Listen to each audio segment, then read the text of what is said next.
guys! Welcome back to our YouTube channel. It's me, Aina. Naisip mo na rin ba kung anong gagawin mo kapag ikaw ay naging isang bilyonaryo? Ano-ano at sino-sino ang mga ito? Ngayon ay aalamin natin ang 10 pinakamayayamang tao sa Pilipinas 2023.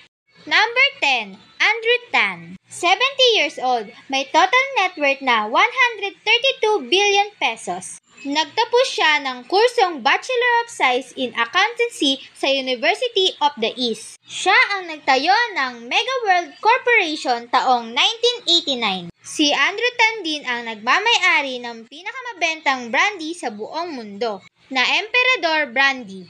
Number 9, Ramon Ang. 69 years old, may total net worth na 135 billion pesos. Nagtapos siya ng kursong Bachelor of Science in Mechanical Engineering sa Far East University. Si Ramon ang presidente at CEO ng isa sa pinakamalaking kumpanya sa Pilipinas, ang San Miguel Corporation na tinayo taong 1890. Siya rin ang pinakamalaking share sa San Miguel. Kabilang sa mga negosyong pagmamay-ari ng San Miguel, ang San Miguel Brewery Incorporation at Ginebra San Miguel Incorporated, na gumagawa ng mga alak kagaya ng Red Horse, San Miglite at GSM.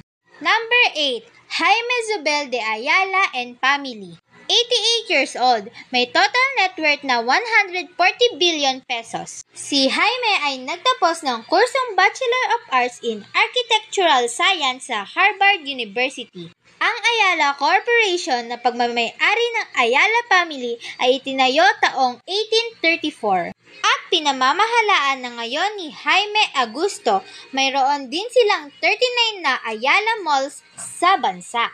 Number 7, Tony Tan Cakchong. 69 years old, may total net worth na 143 billion pesos. Si Tony ay nagtapos ng kursong Bachelor of Science in Chemical Engineering sa University of Santo Tomas. Siya ang founder ng pinakamalaking fast food chain sa bansa ng Jollibee na ngayon ay mayroon ng 140 stores sa Pilipinas at 270 international stores.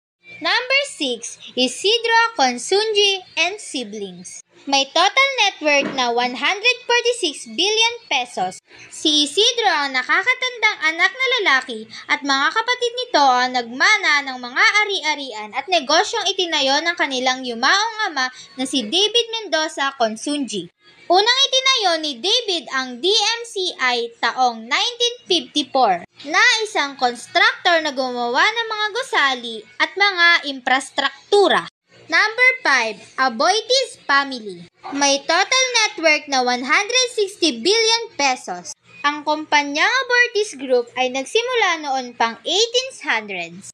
Meron sila ang Abortis Power Corporation na nagpapatakbo ng iba't ibang power plants at distributor din ng elektrisidad. At dito nanggagaling ang 70% ng kanilang kita. Number 4, Lance Gokongwei and Siblings. May total net worth na 171 billion pesos. Si Lance at ang kanyang mga kapatid ang nagmana ng ari-arian at negosyo ng kanilang yumaong ama na si John Gokongwei Jr. Sa kanila ang Universal Robinson Corporation ay tinayo taong 1957. Number 3, Enrique Razon Jr. May total net worth na 308 billion pesos. Si Enrique ay nagtapos ng kolehiyo sa De La Salle University. Siya ang ikatlong henerasyon na nagtuloy ng negosyo ng kanilang pamilya na International Container Terminal Services Incorporated. Siya rin ang nagmamay-ari ng Soler Resort and Casino Parañaque City at Jujusun Hotel and Casino South Korea. Number 2, Manny Villar. May total net worth na 429 billion pesos. Si Manny ay isang Certified Public Accountant o CPA at nagtapos ng kolehiyo sa University of the Philippines, Diliman. Real estate ang pangunahing negosyo ni Villar at sa kanya ang Camellia Homes at Lumina Homes. Number 1, C. Sibling. May total net worth na 693 billion pesos. ang mga magkakapatid na sina Teresita, Elizabeth, Henry Jr., Hans, Herbert, and Harley. Ang nagmana ng mga ari-arian at negosyo ng kanilang yumaong ama na si Henry C. Jr. Meron silang 79 na SM malls sa Pilipinas at 7 naman sa China.